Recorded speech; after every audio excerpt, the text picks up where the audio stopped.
అండి, గవర్నమెంట్ ఇచ్చిన గైడ్లైన్స్ ప్రకారం ప్రొడ్యూసర్స్ అటు తెలంగాణ అవ్వచ్చు, ఇటు ఆంధ్రప్రదేశ్ అవ్వచ్చు, ఖచ్చితంగా గవర్నమెంట్ ఇచ్చిన గైడ్లైన్స్నే ఫాలో అవ్వాలి. వాళ్ళు ఎలాంటి గైడ్లైన్స్ ఇస్తే ఆ గైడ్లైన్స్ పట్టుకొని ముందుకు వెళ్ళిపోవటమేనండి.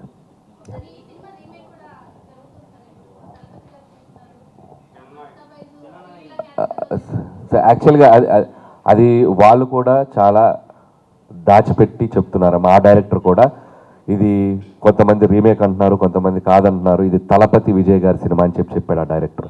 సో ఈ సినిమా రిలీజ్ అయ్యే వరకు దాన్ని అలాగే ట్రీట్ చేద్దాం.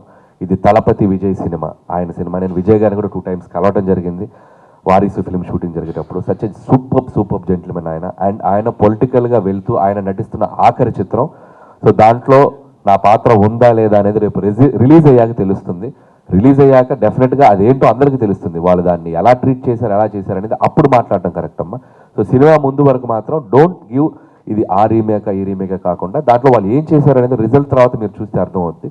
సో ఇది అప్పటి వరకు ఇది తలపతి విజయ్ ఫిలిం అంతే.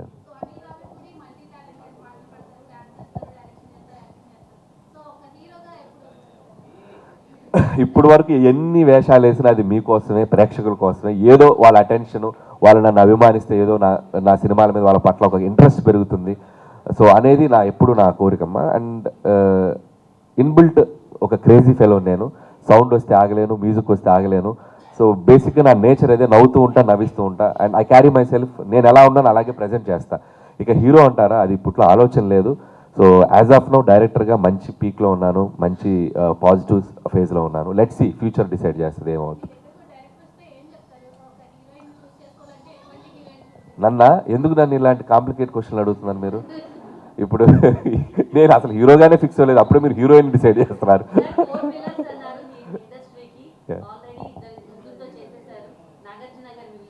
ఖచ్చితంగా అండి, ఖచ్చితంగా. చాలామంది అడుగుతున్న ప్రశ్న ఇది. నిజంగా చేస్తే ఒక సర్కిల్ వేసినట్టు ఉంటుంది. నాకు చాలా ఇంట్రెస్ట్గా ఉంది.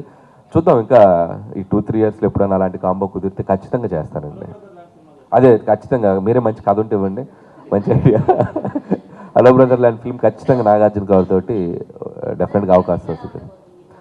సో భీమ్స్ సంక్రాంతికి వస్తున్నానికి ఒక సెన్సేషన్ చేశాడు. ఈసారి కూడా ఆల్రెడీ రిలీజ్ అయిన 2 songs కూడా బ్యూటిఫుల్గా ట్రెండ్ అవుతున్నాయి, అద్భుతంగా. And I'm so happy. And ఈసారి బ్యాక్గ్రౌండ్ మ్యూజిక్ కూడా భీమ్స్ నుంచి చాలా బాగా రాబోతుంది. అండ్ రికార్డింగ్ కూడా బాగా చేస్తున్నాడు. పాటలు అన్నీ బాగుంటాయి. ఆల్రెడీ ఒక ఇంట్రడక్షన్ సాంగ్, సర్ప్రైజ్ సాంగ్ ఉంది హీరో గారిది, చిరంజీవి గారిది. అది మీరు చూస్తే షాక్ అయిపోతారు, సర్ప్రైజ్ అయిపోతారు. అండ్ ఆల్రెడీ చిరంజీవి గారి గురించి ఏంటి ఇలా ఉన్నారనేది ఒక షాక్ అయితే, ఏంటి ఎంత ఎనర్జీగా ఉన్నారు, ఎంత ఎనర్జీగా డ్యాన్స్ చేశారనేది అది ఇంకో సర్ప్రైజ్ షాక్ అవుద్ది. ఆ ఇంట్రొడక్షన్ సాంగ్ త్వరలో రిలీజ్ చేయబోతున్నాం. సో 4 పాటలు అద్భుతం. అండ్ సినిమా లోపల 2-3 బిట్ సాంగ్స్ కూడా ఉన్నాయి, అవి అద్భుతంగా ఉంటుంది. మ్యూజికల్గా ఉంటుంది. ఈసారి ఎంటర్టైన్మెంట్తో పాటు అద్భుతమైన డ్రామా కూడా ఉండబోతుంది. బ్యూటిఫుల్ క్యారెక్టరైజేషన్స్, ఎమోషనల్ డెప్త్, అన్ని రకాలుగా యాక్షన్, ఫ్యాన్స్కి కావాల్సిన beautiful action and mass elements ఉంటాయి.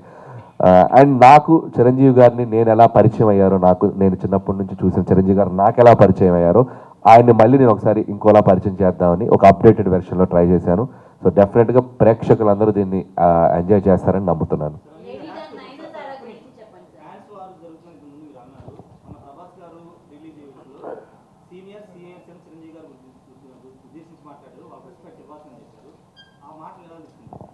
సో అది చాలా చాలా గ్రేట్ క్వశ్చన్. దాని గురించి రేపు ఒక పెద్ద ఈవెంట్లో మాట్లాడదాం అనుకుంటున్నాను.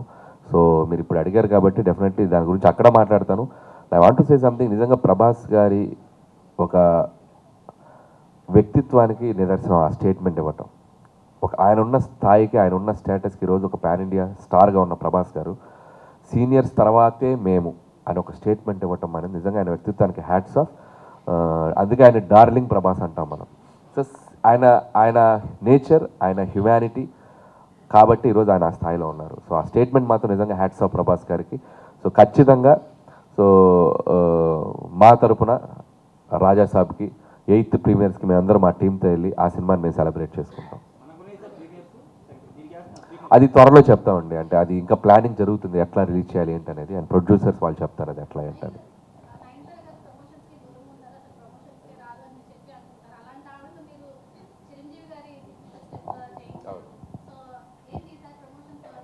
సో నయనతార గారు ఒకసారి వస్తేనే మనం ఎగ్జైట్ టైం. ఈసారి మళ్ళీ రాబోతున్నారు ఆవిడ.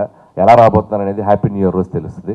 సో నయనతార గారు నిజంగా ఈ సినిమాకి చాలా బాగా కోఆపరేట్ చేశారు. అండ్ చాలా బాగా సపోర్ట్ చేశారు. అండ్ మాకు ఆగస్ట్ సెప్టెంబర్లో 2 నెలలు స్ట్రైక్ వల్ల డిస్టర్బ్ అయింది. సో డిస్టర్బ్ అయితే ఆవిడ 1.5 month హైదరాబాద్లోనే స్టే చేశారు సినిమా రిలీజ్ అయ్యే వరకు, అదే సినిమా షూటింగ్ కంప్లీట్ అయ్యే వరకు పిల్లలతో సహా ఇక్కడే స్టే చేశారు ఆవిడ.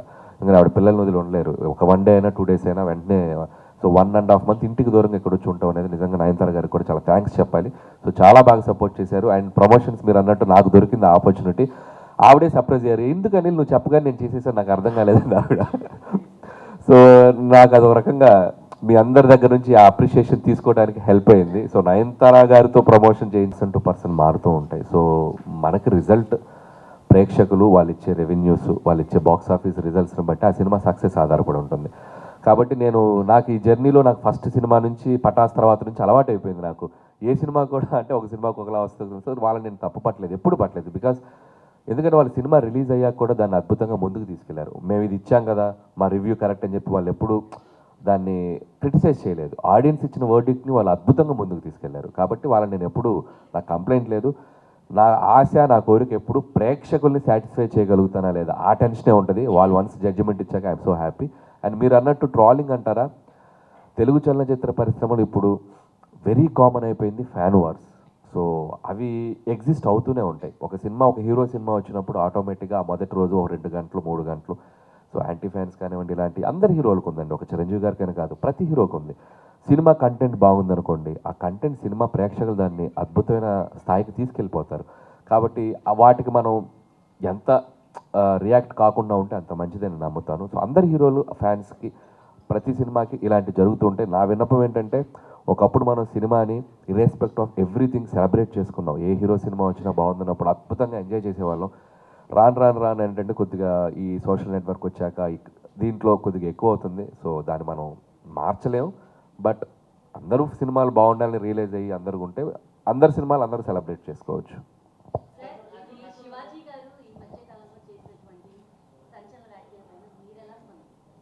అమ్మ ఇవి చాలా సెన్సిటివ్ టాపిక్స్. నేను వచ్చింది మన శంకర ప్రసాద్ గారి సినిమా గురించి ప్రమోట్ చేయడానికి వచ్చాను. దీని గురించి నేనేం మాట్లాడినా నేను చెప్పాలనుకుంది ఏంటంటే అమ్మ, A to Z తీసుకుంటే ఏ మీద నేను మాట్లాడితే B నుంచి Z వరకు ప్రాస్పెక్టివ్స్ ఉంటాయి, ఇన్ని ఒపీనియన్స్ ఉంటాయి. సో నేను సినిమా గురించి వచ్చాను, నేను డైరెక్టర్ని, నా సినిమా గురించి ప్రమోట్ చేయాలి. వాళ్ళ మీద 100 ఒపీనియన్స్ ఉంటాయి ఆ కాంటెంట్స్ మీద. సో కొంతమంది ఒకలా అంటారు, కొంతమంది ఒకలా అంటారు, కొంతమంది ఒకలా ఉంటారు. నేను ఒపీనియన్ తీసుకున్నాను. ఇప్పుడు నాకు ఆటోమేటిక్గా B నుంచి Z వరకు ఒపీనియన్స్ నా మీద దాడి చేస్తారు. అవసరం నాకు? నేను ప్రశాంతంగా పాజిటివ్గా బతికే మనిషిని. సో అందరూ ఎవరికి నచ్చినట్టు వాళ్ళు బతుకుతారు లైఫ్లో, ఎవరికి నచ్చినట్టు వాళ్ళు ఒపీనియన్స్ చెప్తారు. నాదేంటంటే నా పద్ధతి ఏంటంటే, నా పని నేను చేసుకుంటూ పోతా. నా వల్ల ఎవరైనా బాధపడితే దానికి రియాక్ట్ అవుతా, నేను ఎవరైనా బాధపడితే వాళ్ళకి సంజాయిషి చెప్తా, అంతే తప్ప అన్ని టాపిక్స్ మీద మన ఒపీనియన్స్ ఇవ్వటం ప్రతి సందర్భంలో కరెక్ట్ కాదని నా ఫీలింగ్ అమ్మా.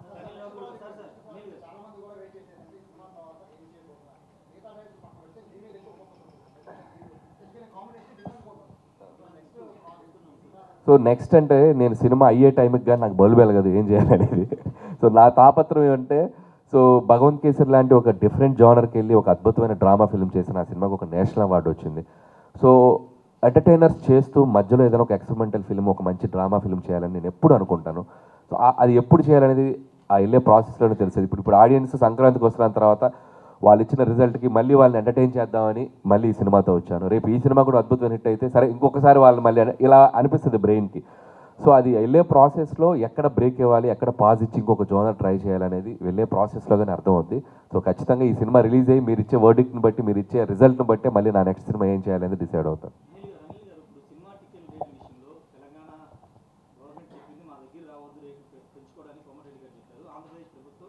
భారీ బడ్జెట్ కొన్ని జీవో